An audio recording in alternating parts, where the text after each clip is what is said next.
Em seguida, a gente fala agora com o deputado Rafa Zimbaldi, do PL. O deputado vai fazer um balanço do mandato e também vai falar sobre a situação do município de Campinas na pandemia do coronavírus. Boa tarde, deputado. Bem-vindo ao Jornal da Rede Alesp. Boa tarde, Lília. Boa tarde, Júlia. É um prazer estar com vocês. Agradecer aí o convite. Deputado, então, iniciando essa nossa entrevista, né? O senhor é ali da região de Campinas. Como é que o senhor analisa, então, nesse momento, a situação do município que hoje está na fase amarela? Campinas passou por dificuldades muito grandes, né? Por conta da pandemia. Quando a pandemia chegou aqui na cidade, Campinas encontrou uma cidade muito fragilizada. E, nesse sentido, Campinas acabou sofrendo muito porque todas as decisões que eram tomadas pelo poder público eram exatamente as mesmas decisões tomadas pelo prefeito de São Paulo. E São Paulo estava com alto índice de contaminação e Campinas com baixo índice de contaminação. E por falta de planejamento nós tivemos grandes problemas e hoje nós estamos sentindo esse drama e essa dificuldade. Até porque as empresas estão tentando voltar, né, porém estão encontrando uma dificuldade financeira muito grande. Muitas empresas fechando, nós tivemos mais de 500 mil empresas fechadas em todo o país, então para a gente isso é muito ruim. E logicamente que agora nós precisamos criar novas leis de incentivos para que Campinas consiga aí retomar a sua economia, a geração de empregos, mas dessa forma nós precisamos aí de uma nova legislação de incentivo fiscal. O deputado, é Lilian quem está falando. A gente sabe que nesse momento de pandemia, né, todos os municípios necessitaram muito e necessitam ainda de ajuda, né? E o senhor, eu queria que o senhor falasse um pouquinho dos recursos que o senhor conseguiu e destinou para o município de Campinas na área da saúde. Lilian, nós conquistamos aí junto ao governo do estado mais de 30 milhões de reais para a área da saúde. Não só para o hospital municipal, mas também para os hospitais filantrópicos aqui e também a Unicamp. Nós temos Campinas, além de uma referência, né, como cidade do interior, uma metrópole que nós somos uma referência no polo de alta tecnologia, nós também somos uma referência como polo hospitalar. Nós temos hospitais aqui que são referências mundiais, por exemplo, a própria Unicamp, a PUC, o Boldrini, Sobrapar, são hospitais que são referências.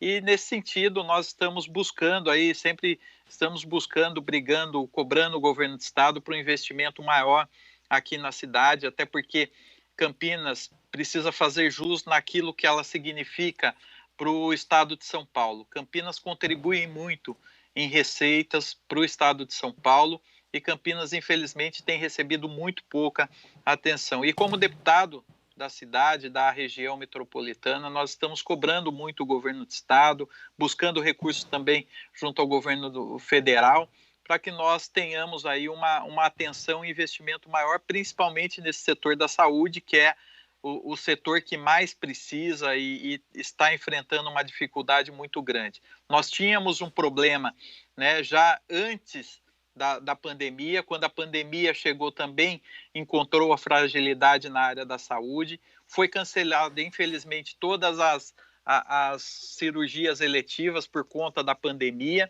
e agora nós vamos viver um momento de pós-pandemia muito difícil.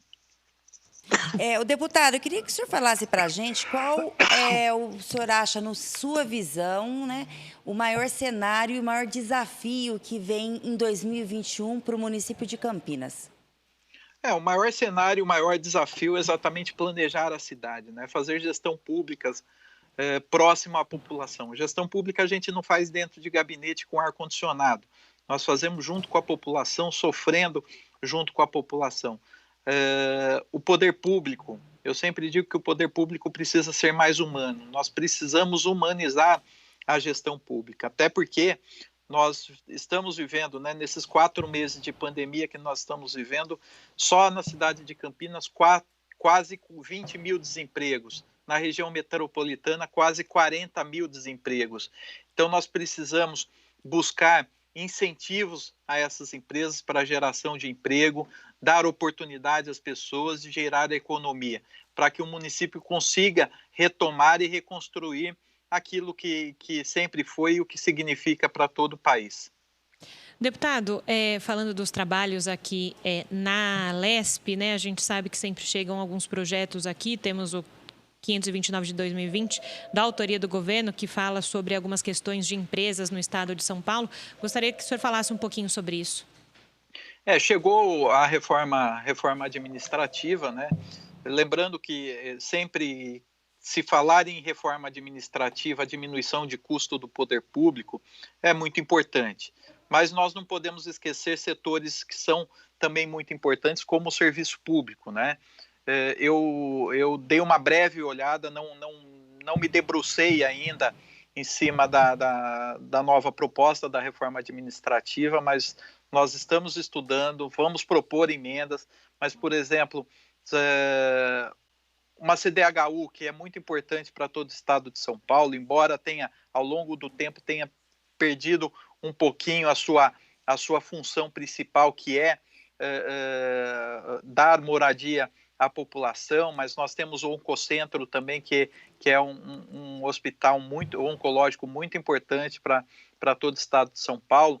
Então, o que nós precisamos é fazer um balanço, né, daquilo que realmente nós podemos fechar, mas nós não podemos colocar na mesma bacia que todas as estatais, que todos os serviços públicos, eles são de péssima qualidade. Não é verdade. Nós precisamos enxugar aquilo que precisa ser enxugado, mas nós precisamos valorizar aquilo que precisa ser valorizado, né? Como as entidades de pesquisas, como as nossas universidades públicas, a FURP, que é uma empresa muito importante para todo o estado de São Paulo na fabricação de medicamentos.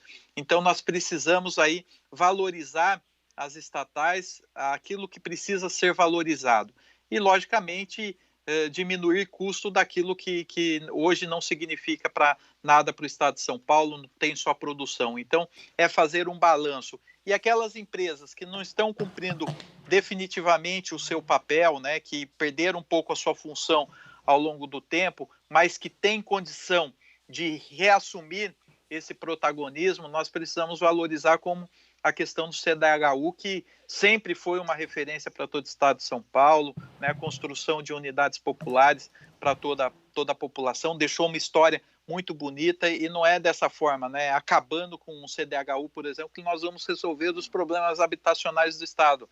Então, nós precisamos valorizar aquilo que tem que ser valorizado e enxugar aquilo que não dá mais retorno à própria população. Deputado, falando sobre esses últimos meses da pandemia, os senhores aqui no Palácio 9 de Julho trabalharam de modo remoto. Como é que foi essa experiência para o senhor? Eu acho que foi importante, né, essa nova experiência. A Assembleia Legislativa, através da presidência e da mesa diretora, saiu à frente, né, usando a tecnologia para votar projetos importantes para o estado de São Paulo. Nós votamos vários projetos de importância. Então, esse uso da tecnologia é muito importante. Mas lembrando que o parlamento é a discussão de vários projetos, e isso precisa acontecer muito pessoalmente, né? Estar na Assembleia Legislativa é algo muito importante, até porque a Assembleia é a casa do povo, nós precisamos receber a população de todo o estado de São Paulo. Nós vamos trabalhar aí a reforma administrativa, que é algo muito importante. Então, nós precisamos pessoalmente tratar de alguns assuntos que, infelizmente, não dá para fazer de forma remota. Então, essa experiência do uso da tecnologia foi importante, mas a importância da retomada da Assembleia Legislativa é muito maior. Sem dúvida, né, deputada? A maneira presencial para poder discutir, para poder desenvolver o trabalho dos parlamentares é muito importante. A gente agradece a entrevista do senhor aqui para a TV Alesp e tenha uma boa tarde, deputado. Gente, obrigado aí pela oportunidade, agradecer a todos os ouvintes da Rede Alesp, colocando o nosso mandato à disposição. Grande abraço. Grande abraço, deputado.